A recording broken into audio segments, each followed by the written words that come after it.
Hello. Ow, that hurt. I went a little too fast. Hey everybody. Yes, I am home. Well, this isn't my home, but it is a home that I do have for sale. Well, not a home, a condo here in Brickell, Flatiron. But you are here right now because you are probably curious about the current state of the real estate market.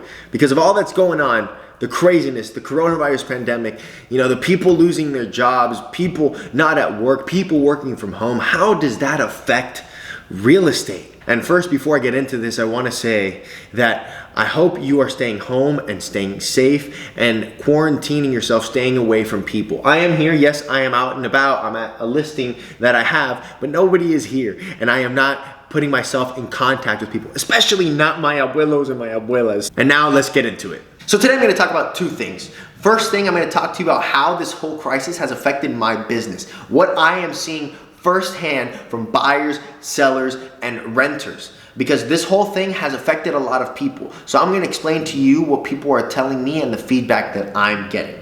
And then second, I'm going to talk to you about different statistics and different things that are being said in the news about this whole pandemic and how it relates or how it has an effect on real estate. So first off, how is it affecting my business and what am I experiencing firsthand as a real estate agent in Miami? Well, this past week, I had a listing that I was going to get. The seller and I were going to meet this week, but then he calls me on Monday and says, hey, with everything that's going on, what do you think? You think we should hold off or should we list? I told him, listen, seller, right now is a time where a lot of people are at home right now, and maybe a lot of people don't want to go out of the house, and maybe a lot of people won't want to see houses. There will be some, because there's always some people out there looking.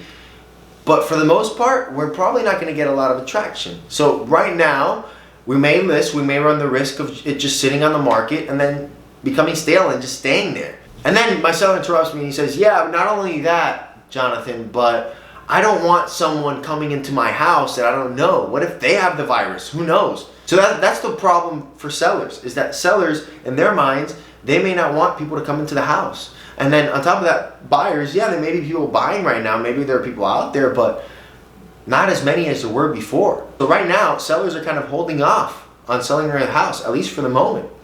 And then with buyers, I've had an experience recently where I just got an offer on one of my listings right now, today. But then at the same token, I had a buyer that I was working with and they were ready to move forward on a property, but they said, no, let me hold off. Let's hold off until things blow over. So there's people out there. There's people looking for houses and trying to find opportunities. Most people are just going to hold off at the moment. And not only that, with the listings that I have, showings have kind of stopped. Hey, hello, I'm home sweet home. I got my two monitors back here and we are ready to go. The home office, we're taking it to another level. This makes it a lot easier for me to edit the videos because we are putting a lot more videos out for you. So anyways, as I was saying, how it's affecting me and what I'm experiencing firsthand. Well, me personally, I was about to sign a lease somewhere and move out. But then I decided not to because of the current situation. So I called up the leasing center. I said, hey, I am not going to sign the lease with what's going on. And I did put a deposit down. I would like it back. And they said, you know what? Better yet, we can just hold on to the deposit, hold on to your unit, and then when all this blows over, you can move in. Landlords, they have to adjust to what's going on. Landlords and even banks, they probably can't expect tenants or the homeowners to pay mortgages this month. Like a lot of people aren't going to be paying those things. It's just one of those things that's gonna happen. Today, the mayor of Miami-Dade is closing all non-essential businesses. Let me read this to you. In Miami-Dade, all malls and casinos will have to shut down. On top of that, medical facilities, grocery stores, gas stations, and restaurant kitchens can stay open for pickup and delivery. Now, non-essential businesses have to be closed. And that basically means art supply stores, craft supply stores, barbers, beauty salons, nail studios, bookstores, casinos. The list just goes on and on and on. And what does this ultimately mean? People aren't going to be getting paid. They aren't going to be getting money and the money that they need to pay their bills. And the mayor of New York just suspended foreclosures and mortgages for 90 days. And that does not mean that somebody gets free get out of jail ticket for 3 months. Oh, free rent, woohoo, I don't have to pay my mortgage. No, you will end up paying it in the long run. It'll probably be paid in the back end. You're gonna pay that eventually. But right now, they're being lenient with that. They're understanding that it's the whole world being affected by this. Now with all this going on, people are going to be more conservative, and it's just a domino effect. Like when people stop spending, those businesses get affected, and then the owners of those businesses don't spend as much either, and it just goes on and on and on and on and on. And that affects the whole economy in general, like as a whole. And that's why you're seeing the Fed dropping the interest rates down to 0 and putting $500 billion in US treasuries and $200 billion in mortgage-backed securities, because they want people to spend. Now that interest rate of 0% does not mean that mortgage rates are 0%. I want to make that very, very, very clear, because that's what a lot of people seem to think. Right now, the average for a 30-year fixed rate mortgage is 3.65%. And just 2 weeks ago, it was at 3.29%. So it's been going up. Fed funds rate being at 0% does not necessarily mean that the mortgage interest rates are going to go down right away. It's more of a long-term play. What this has caused right now is an influx and a high demand of refinance applications.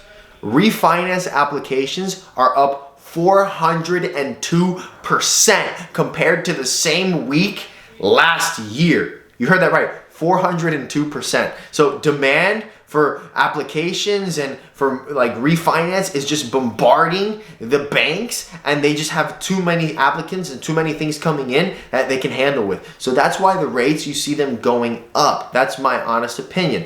I think in the long run, they are going to go down, maybe below 3%. It's just gonna have a long-term play. Once all this settles and the demand stops for refinancing and all that, then you'll see it trickling down.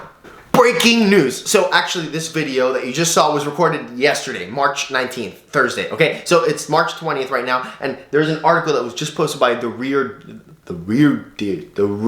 Deal. I always say that, The Real Deal.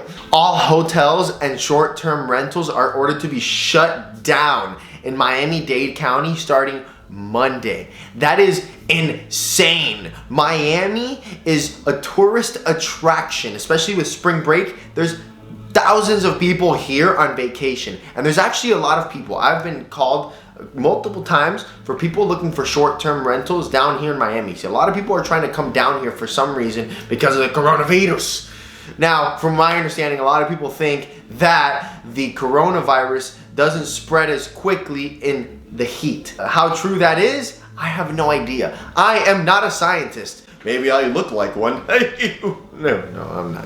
I'm not a scientist. The route that we're going, honestly, it seems like we're all gonna have to end up staying home. That's what it really just looks like it's gonna be. Everybody's gonna have to quarantine just like in Italy. I don't know. That's my assumption. I'm speaking out loud. I'm speaking to you guys because I love you and I trust you, and we're open here in this channel. So to conclude, coronavirus is affecting real estate. How much more it's going to affect us, who knows? What I can tell you is that there is opportunity out there. There are sellers that need to get properties off their hands. And then there are those buyers that are looking for those opportunities and that want to take advantage of the low interest rates. I think for the most part though, end users aren't really going to be making a move. They're holding off, trying to wait and see what happens. And sellers that aren't desperate to sell might not put the houses on the market yet, or they might just have the houses sitting there for a little bit. I mean, let's just be completely honest with each other right now. People don't want to leave their houses. So that's obviously going to affect showings. So that's my personal opinion on things. If you want to add something, comment down below. I'd love to hear your thoughts. And don't forget, tomorrow is the first official Instagram Live open house in real estate history. We are breaking records and history here in Vega Vlog Nation. So I am going to document that whole thing tomorrow for the vlog, but also we're going live tomorrow, 12 o'clock, Instagram. Jonathan Vega. See you guys tomorrow. Peace, love, happiness. Turn this whole situation into something positive. Yes, it's negative and there's a lot of negativity going around, but we can always flip this thing around. You got family, you got a book, you got your phone, you got a camera. Do something good with the time you have right now. I'll see you guys next time.